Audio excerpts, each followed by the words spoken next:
Bonjour la Normandie et le reste du monde. Aujourd'hui nous sommes à Évreux en compagnie de Sacha Goldman de la Dog Faculty.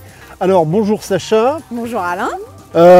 Aujourd'hui on va aborder un thème qui intéresse beaucoup de gens, c'est comment se balader en forêt avec des gens sympathiques et des chiens sympathiques. Du coup on a demandé à Yvonne d'être là, puisque Voilà, c'est quelqu'un de très sympathique. Voilà, nous avons avec nous Yvonne. Donc, explique-nous un petit peu tout ça. Alors, j'ai dit en forêt, mais bon, ça peut être au bord de la mer, ça peut être ailleurs. Bien sûr, alors, oui. Parce que déjà, il faut trouver l'endroit. Exactement. Alors, où se balader, tout dépend de ce qu'on a envie de faire, mais en règle générale, quand on cherche à aller se balader en bonne compagnie, c'est souvent, et avec nos chiens évidemment, c'est souvent pour aller se promener dans la nature. Donc, on va se balader dans un endroit qui s'y prête. Alors, on a choisi de se balader ici parce que c'est une forêt qui est très agréable. C'est une forêt dans laquelle on peut croiser des gens, d'autres utilisateurs de la forêt, des promeneurs, des vélos, éventuellement d'autres chiens aussi. Mais c'est pas une forêt qui est non plus trop fréquentée. Donc c'est sûr que là, tu vois, on se balade, on a quand même une petite dizaine de chiens, hein, parce que on en a 8 exactement.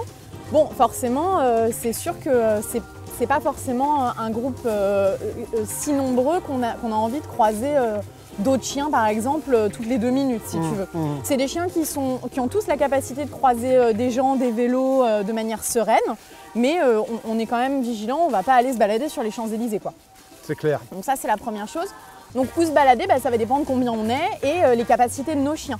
Ça, c'est super important. Si par exemple, la chienne de Yvonne avait eu des difficultés à croiser, je ne sais pas, par exemple des cyclistes, on peut aller se balader dans un endroit où on va éventuellement croiser des cyclistes, mais je ne vais pas aller sur une piste cyclable. Pourquoi ? Parce qu'à ce moment-là, ça va être une balade où la chienne, elle va faire que travailler, elle va être en immersion en permanence, elle va faire des croisements de cyclistes toutes les 2 secondes, et ça va être très très fatigant, très très difficile pour elle. Ce qui fait qu'après, ce sera même plus tellement constructif. Donc il faut toujours arriver à trouver le bon dosage entre ne pas forcément se couper du monde, ne pas forcément être dans un endroit complètement bondé, mettre vraiment le curseur au bon endroit si tu veux.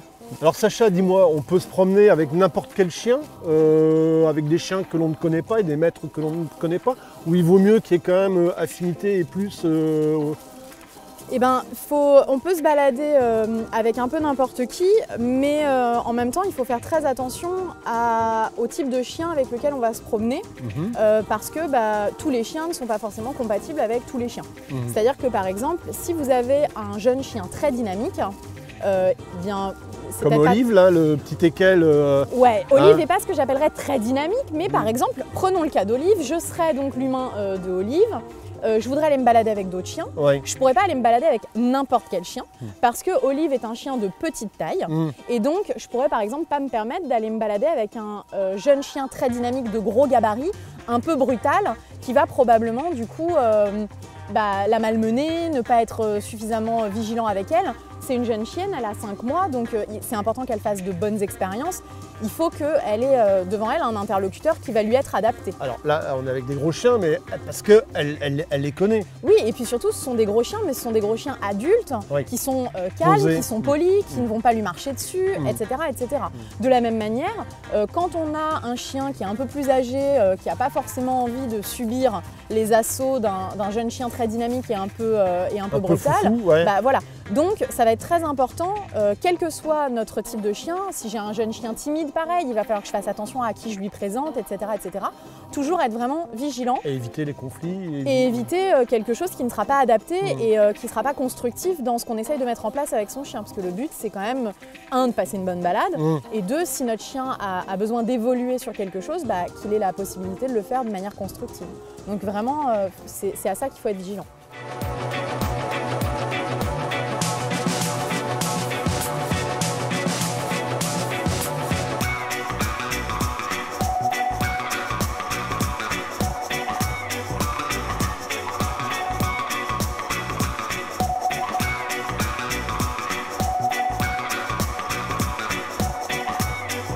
Alors Yvonne, tu es propriétaire de Baby, un berger australien. Comment toi tu choisis les gens avec qui tu vas te promener Alors je suis sur un site sur Facebook auquel je suis abonnée et quand je suis rentrée sur ce site-là, j'ai demandé en disant voilà, j'habite tel endroit, j'aimerais faire des balades avec ma chienne.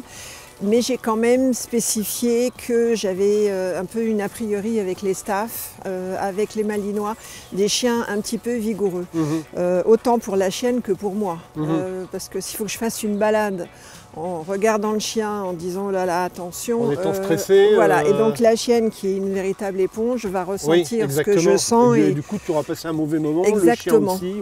Voilà. Donc, et du coup, ce genre de balade, je ne fais pas. D'accord. Donc de temps en temps, je lance en disant bah, tiens, mercredi après-midi, je suis dispo. Et j'ai des contacts qui disent oui, ok. Donc là, j'ai 2 personnes qui ont également des bergers australiens, avec qui ça se passe super bien, il n'y a aucun problème. Et ce sont des gens qui ont la même philosophie que moi. C'est-à-dire c'est-à-dire, on descend, on n'ouvre pas le coffre, on ne laisse pas sortir tous les chiens en même temps, c'est chacun son tour, les rencontres se font tout doucement. Et puis voilà, on part tranquille. En fin de compte, ce que nous a appris Sacha. Voilà. Donc quelque chose de très positif. Très bien. Voilà. Eh ben, merci. Avec plaisir. Quant à nous, on se retrouve la semaine prochaine pour une nouvelle émission. On garde le contact.